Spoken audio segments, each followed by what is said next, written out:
Amén, mis hermanos. Gloria al Señor. Amén. Con un poquito de frío hoy, pero así no nos dormimos. Amén, mis hermanos. Vamos a estar en el capítulo 9 de Hebreos, libro de Hebreos, continuamos allí, versículo 23 en adelante. Y una de las cosas que están claras en este libro es que realmente no hubo nada mejor para nosotros, y no hay nada mejor para nosotros que lo que fue la vida y el sacrificio de Jesús el Mesías. Amén. Que aunque todo el primer pacto fue glorioso y fue bueno, pero no fue suficiente para lo que Dios quería darnos. Amén. Y como dice el autor, ello solamente fue una introducción para cosas mejores. Amén. Y que lo que el autor quiere sembrar en el corazón de los hebreos es esa certeza de que del bien tan grande que Dios nos concedió, que el Padre nos concedió a través de Jesús el Mesías. O sea, su enfoque, el Espíritu de Dios lo guía a él, es para que poder poner en el corazón de los creyentes y de los hebreos ese entendimiento de que lo más grande que nos ha pasado en la vida, lo mejor que nos ha pasado en esta vida, la revelación más grande del amor de Dios, está todo enfocado en lo que Dios hizo a través de Jesús el Mesías para con nosotros. Amén. Ese es el enfoque, y es por eso que hacemos tanto énfasis en que no hay nada en este mundo que sea mejor que la gracia de nuestro Señor. Amén. Que no necesitamos de más nada, que, como dice en el libro de Colosenses, en Él estamos completos. En Él no nos falta absolutamente nada. Lo único que nos corresponde es esforzarnos a vivir conforme a su voluntad. Amén. Esforzarnos a conocer y entender cada día más la voluntad del Padre, y a pedirle a Dios que nos dé la fuerza, porque no es fácil obedecer, porque la carne se resiste, pero que si lo anhelamos y lo pedimos, Dios está dispuesto aún también a ayudarnos, a concedernos el poder del Espíritu para que podamos vivir conforme a esa voluntad. Amén. Dice el capítulo 9, versículo 23 del libro de Hebreos: era pues necesario que las representaciones de las cosas celestiales fueran purificadas con estos ritos, pero las cosas celestiales mismas con mejores sacrificios que estos. Ya está hablando de cómo se purificaba el santuario terrenalmente, ¿verdad? Cómo el sacerdote entraba el día de Yom Kippur con la sangre del macho cabrío y la sangre del becerro para purificar el santuario, y que era necesario que eso se hiciera para poder purificar el santuario, pero que las cosas celestiales, el santuario celestial, el verdadero, era necesario purificarlo con mejor sacrificio, dando a entender que el sacrificio de Jesús el Mesías es mucho mejor que cualquier sacrificio o cualquier cantidad de sacrificios de corderos y de becerros. Amén. Porque no entró el Mesías, dice, en un santuario hecho por manos, representación del verdadero, sino en el cielo mismo, para presentarse ahora delante de Elohim por nosotros. Amén. Claramente está la diferencia de que Yeshua, si hubiera estado en la tierra, no hubiera podido ser sacerdote. Su sacerdocio comienza a partir de la resurrección de él, y que entró al lugar santísimo, a la misma presencia de Dios, para presentar rogativas por todos nosotros. Amén. Para ayudarnos. Dice, y no para ofrecerse repetidamente a sí mismo, tal como entra el sumo sacerdote en el lugar santísimo cada año con sangre ajena. De otra manera hubiera sido necesario padecer repetidamente desde la creación del mundo, pero ahora ha sido manifestado una vez por todas en la consumación de los siglos, para quitar el pecado por medio del sacrificio de sí mismo.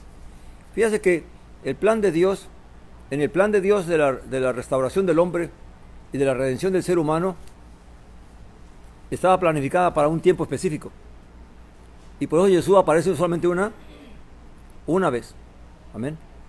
Porque claramente era en el cumplimiento del tiempo que Dios había determinado que Él habría de manifestarse, para que entonces pudiera presentarse como un sacrificio vivo, una ofrenda para la redención de nuestros pecados.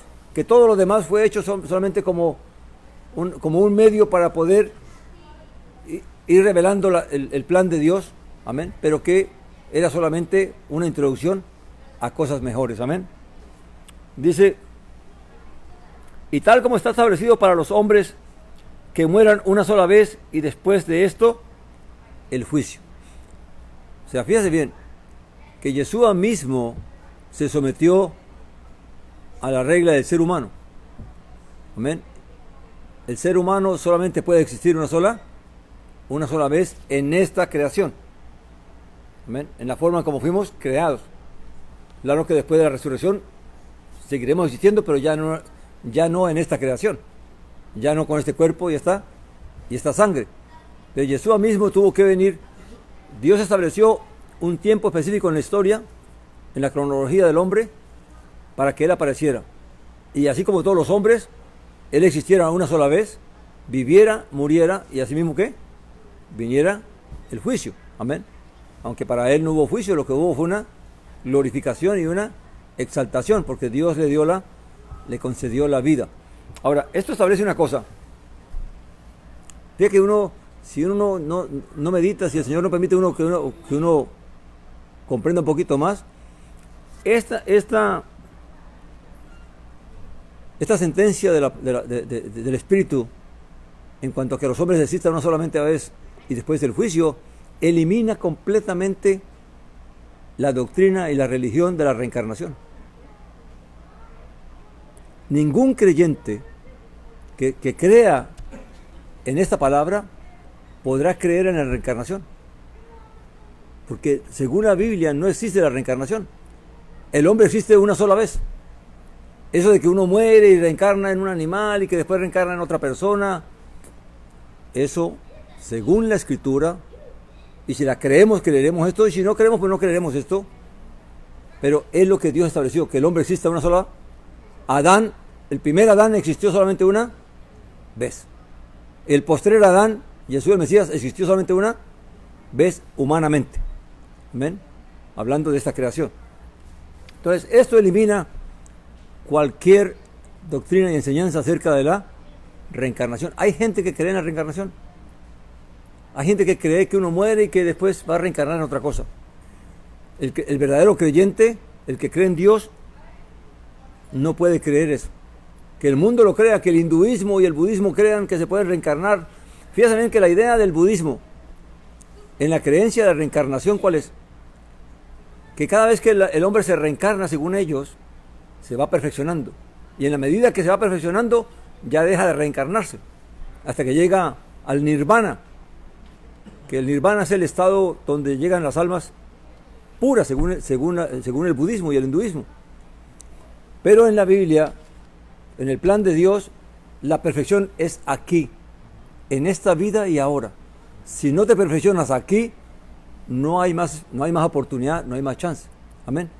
Por eso es que una cosa creen ellos, otra cosa creemos. Ahora, es triste que muchos cristianos ha existido un sincretismo religioso donde se han mezclado tantas ideas y doctrinas de otras religiones con el cristianismo, y la gente, aún creyentes en Dios y en Jesucristo o en Jesús el Mesías, también creen en la reencarnación, como si eso fuera así. Amén. Pero es por falta de ¿qué? De conocimiento.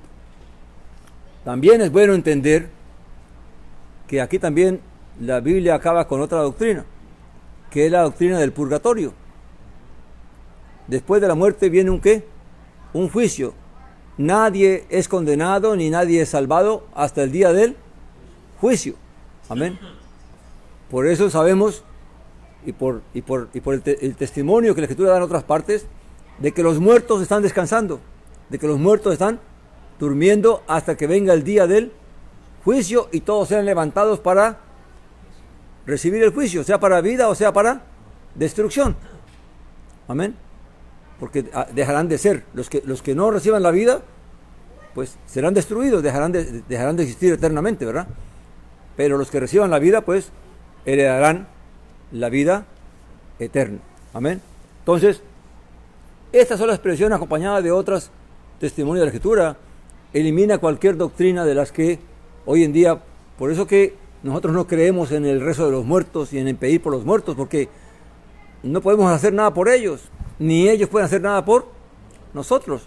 Los que están muertos están durmiendo, serán despertados en el día del juicio y ahí nadie va a intervenir por ellos. Lo que los va a defender o los va a acusar es lo que está escrito en los libros de cada quien. Hay un registro. La Biblia dice que aún las palabras que hablamos daremos cuenta delante de Dios.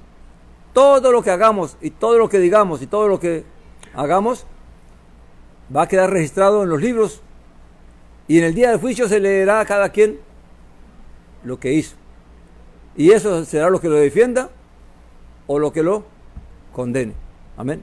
Estamos hablando para los que no resuciten con Jesús el Mesías, los que sean resucitados para el día del juicio final. Amén. Entonces, el mismo testimonio de que la vida es una sola vez, la da Jesús a él, Mesías. Si no, él pudiera haber venido muchas veces y aunque las religiones, para poder comparar un poco con la vida cristiana, hablan de que esas manifestaciones del Buda y de otros seres, que era Yeshua antes de que se manifestara como ser humano, pero todo eso es mentira. Amén. Él solo existió una sola vez y nació bajo el primer pacto y nació de la tribu de Judá. Amén.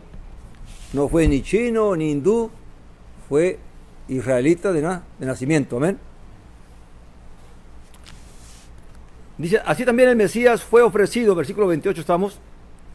Así también el Mesías fue ofrecido una vez y para siempre, para llevar la carga de los pecados de muchos, y se aparecerá por segunda vez sin relación con el pecado a los que lo esperan para salvación. Amén. O sea que Él vino la primera vez por causa del pecado, por causa de la redención del ser humano. Pero una vez que ya hizo su obra, donde Él vivió una vida santa, agradable a Dios, perfecta, y Dios aceptó su vida, su sacrificio como una ofrenda por la redención del ser humano, la segunda vez que venga ya no viene por cuestión del pecado, viene ya es para retribuir a los santos, darle vida a los santos y para reinar, y luego vendrá entonces el juicio final. Amén. Cuando ya todo se cumpla.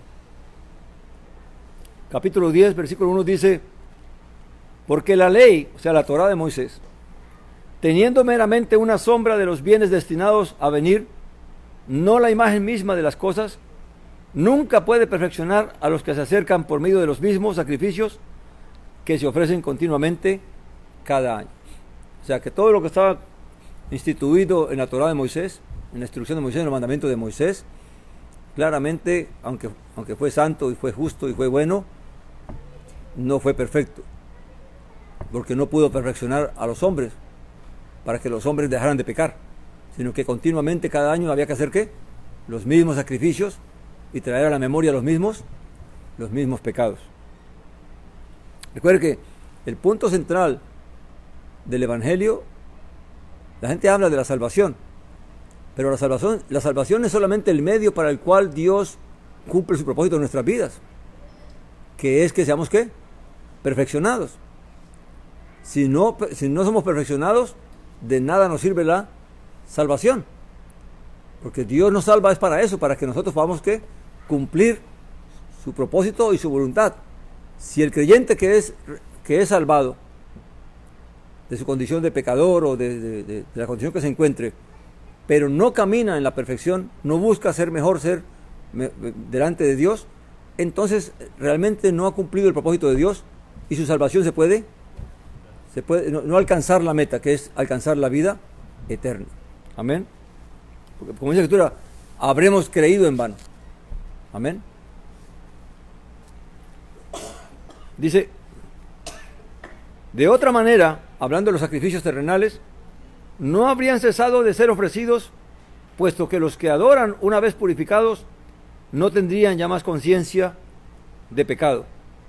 Pero en ellos se hace memoria de los pecados cada año, porque es imposible que la sangre de toros y de machos cabríos puedan quitar los pecados. Lo que quiere decir aquí de que no puede quitar los pecados es que no puede hacer que la gente deje de pecar. Amén.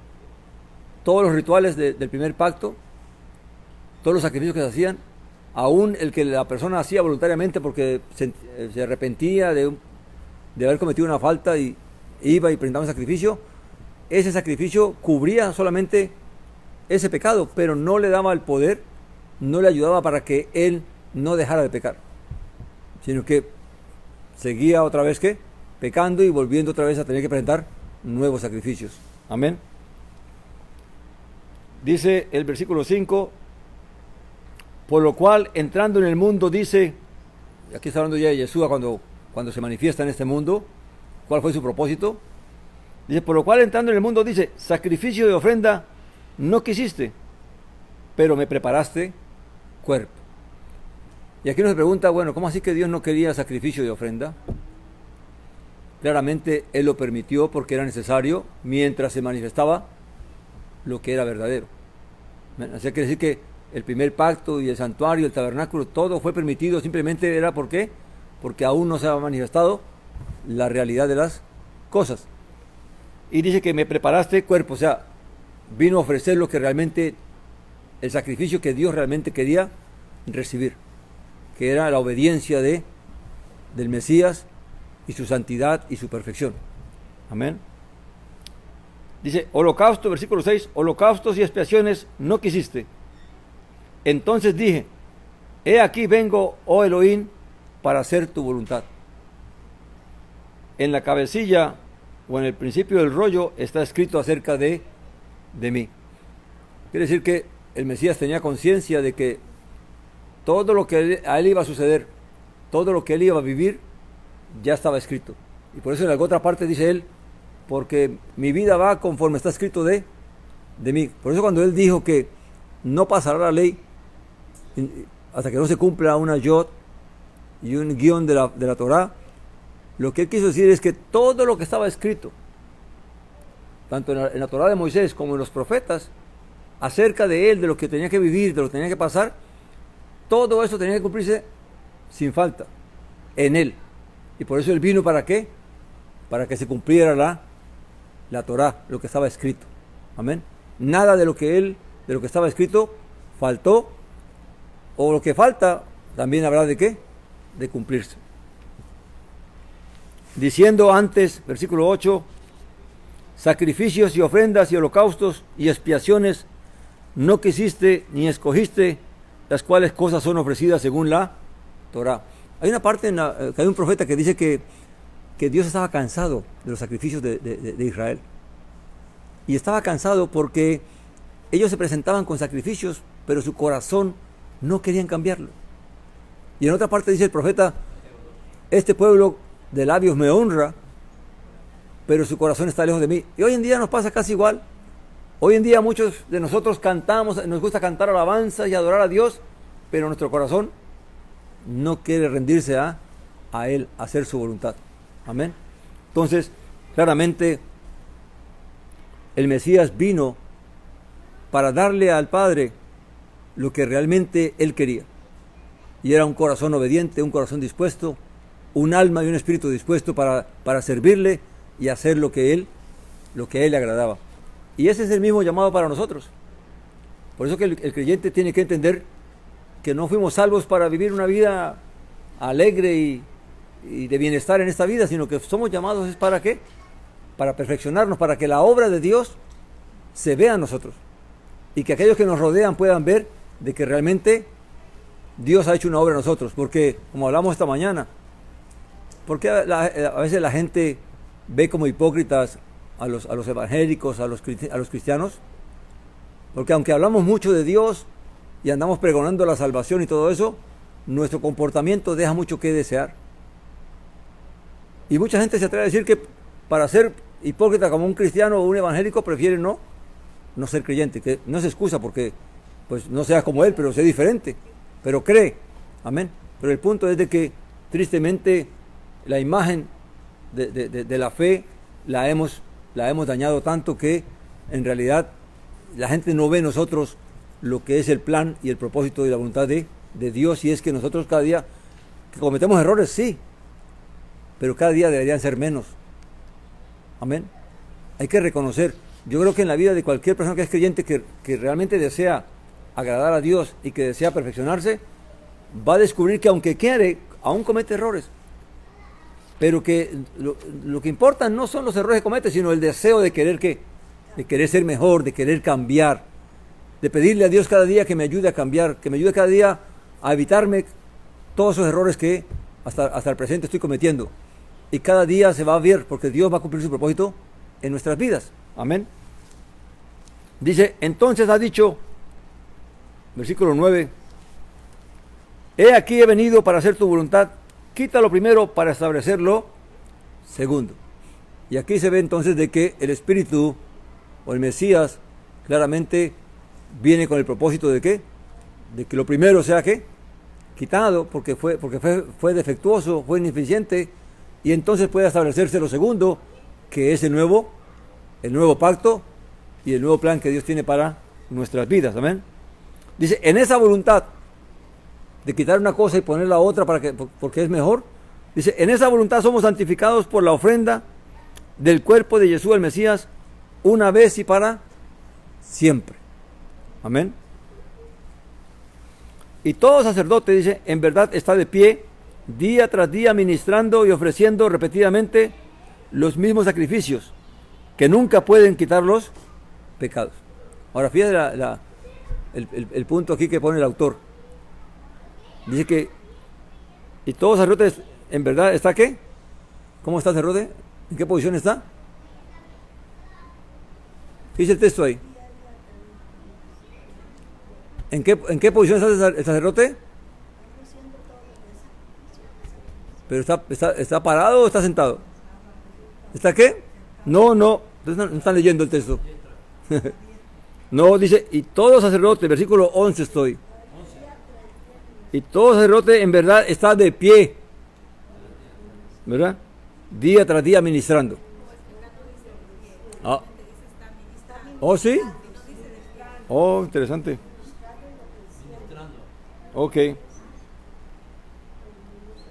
Dice y el 12 dice, pero o sea, hablando de Yeshua, habiendo ofrecido un solo sacrificio para siempre por los pecados, se sentó a la diestra de Dios. Quiere decir que ya él descansó de su obra. Ya su sacrificio fue una sola vez y para siempre, y ya está descansando en ese sacrificio. Toda la obra de la redención descansa en un solo sacrificio, y ocurrió una sola vez. Amén. Dice, de ahí en adelante, esperando hasta que sus enemigos sean puestos por estado de sus pies. Porque con una sola ofrenda hizo perfectos para siempre a los santificados. O sea, ¿por qué se sentó el Mesías? Porque ahora tiene que esperar que todos sus enemigos tienen que ser ¿qué? Derrotados, y que todos tienen que postrarse delante de los pies del Mesías. Eso lo leímos en el libro de Corintios, ¿verdad? Capítulo 1, 1 Corintios 15, donde habla que el Padre ¿qué? Le dice al Mesías, siéntate a mi diestra hasta que ponga a tus enemigos por estrado de tus pies, y el postrer enemigo que ha de ser vencido es la muerte. Amén. Dice que porque con una sola ofrenda hizo perfectos para siempre a los santificados. Esto de que hizo perfectos no quiere decir que nosotros cuando creemos ya somos perfectos, sino que el plan de Dios se cumple en los que son consagrados por Él. Aquellos que vinieron realmente, como dice la Escritura, muchos son llamados y pocos ¿qué? Los escogidos. Los escogidos, aquellos que fueron consagrados y se consagraron a Dios, realmente en ellos se cumplirá ¿qué? La perfección de Dios. Así que, ¿cómo se revela que nosotros realmente vamos por el camino de ser escogidos? Cuando en nosotros también se va manifestando la perfección. Pero si vivimos una vida displicente, desinteresada por querer cambiar, por querer cuidar nuestra imagen, nuestra fe, es claramente lo que demuestra que nuestro corazón no quiere agradar a Dios, sino que nos conformamos con practicar una religión o una serie de rituales, amén, en esta vida. Dice, versículo 15, dice, y nos testifica también el Espíritu Santo, porque después de haber dicho, este es el pacto que haré con ellos después de aquellos días, dice el Señor. Pondré mis leyes en sus corazones y en sus mentes las escribiré. Y añade, y ya nunca más me acordaré de sus pecados y de sus iniquidades, porque donde hay remisión de estas cosas, no hay más ofrenda por el pecado. Amén. Ahora, ¿qué quiere decir el Espíritu cuando dice que pondré mi ley en sus mentes y en sus corazones?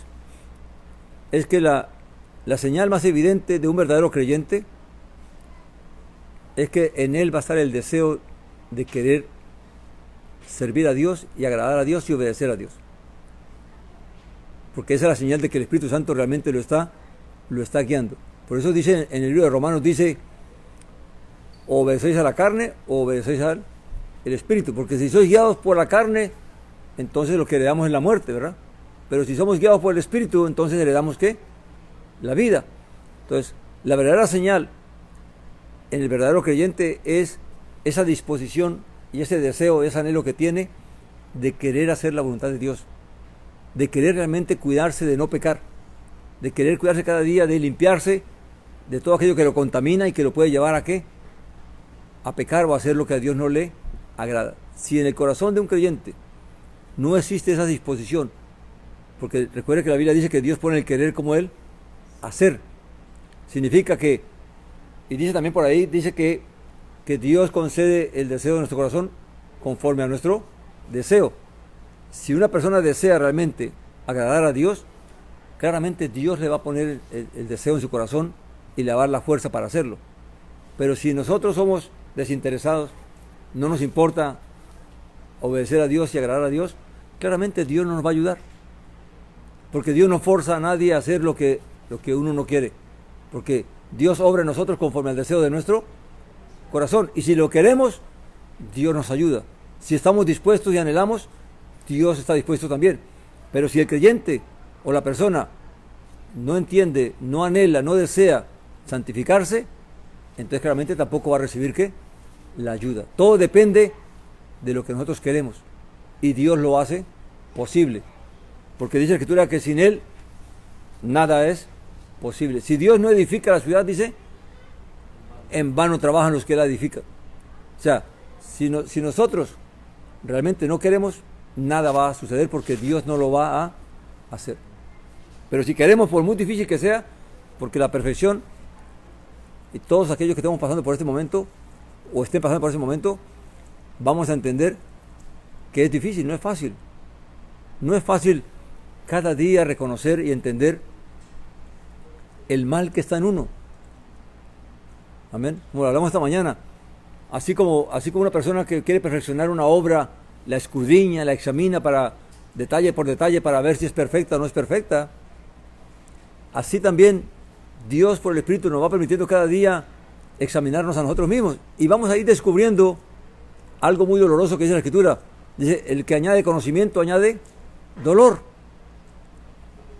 Y uno se pregunta, ¿pero por qué el conocimiento trae dolor? Porque en la medida que nosotros vamos conociendo a Dios y vamos conociendo a nosotros mismos, vamos descubriendo una cantidad de errores y de faltas que hay en nosotros y que aún nos falta mucho que si alguno se cree que ya es perfecto, pues en realidad no se ha visto. Dios no le ha permitido verse a sí mismo. Amén.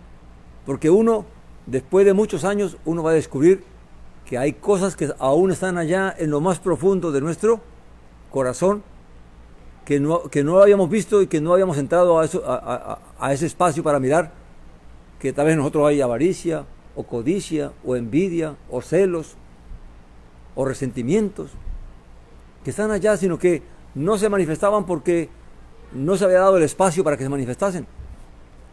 Pero en la medida que Dios nos va perfeccionando, mi hermano, vamos a ir descubriendo con más detalle algunas faltas que están dentro de nosotros y que solo por la gracia de Dios podemos ir descubriendo y anhelando, pidiendo a Dios que cada día Dios nos ayude ¿qué?